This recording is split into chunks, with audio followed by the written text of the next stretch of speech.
Welcome back. As is traditional at all book launches, I will now do a short reading from the book. The extract I have chosen is Paul's return to Holston Hall from the winter digs in Mesopotamia. The characters in this extract are the housekeeper Sarah Pollard and his aunt, Lady Evelyn Morrow. Every time he returned to Holston, Paul Morrow paused for a moment to look up at the old house he knew he should call home.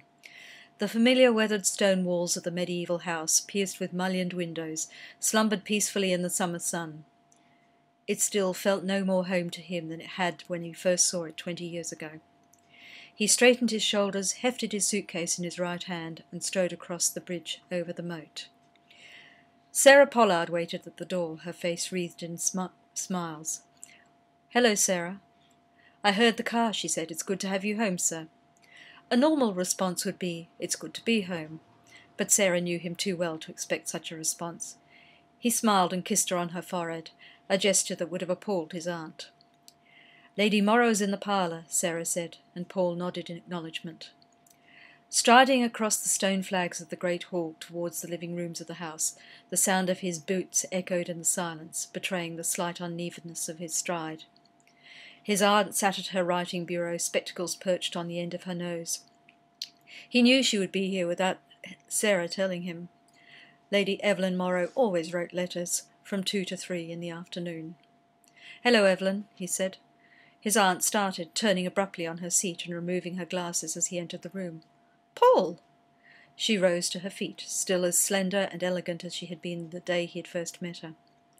They made no move to greet each other with any more intimacy than that of polite acquaintances. Although physical displays of affection were not in Evelyn's nature, a smile greeted him as she gestured to the armchair for him to sit. "You look well, Paul," she said, taking the high-backed chair across from him. "Palestine must agree with you." "Mesopotamia," he corrected her.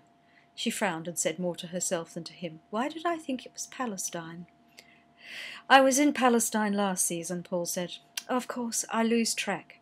I suppose you'll be locking yourself in the library again like you did last summer." The question needed no answer, so Evelyn continued. "Well, I hope you are not too busy to greet our guests." "Guests?" Paul raised an eyebrow. Guests at Holston had been almost unheard of since the war. "Helen and Alice. They arrived a few days ago." Paul involuntarily straightened in the chair. "Charlie's Helen?" "Of course, who else? I wrote and told you I had invited her," Evelyn said. Paul glanced at one of the many photographs on Evelyn's bureau. His cousin Charlie grinning like a Cheshire cat, his new Australian wife beside him, her arm tucked lovingly into the crook of his elbow. "When this bloody war is over," Charlie had said over a cup of warm liquid that their orderly had loosely described as tea.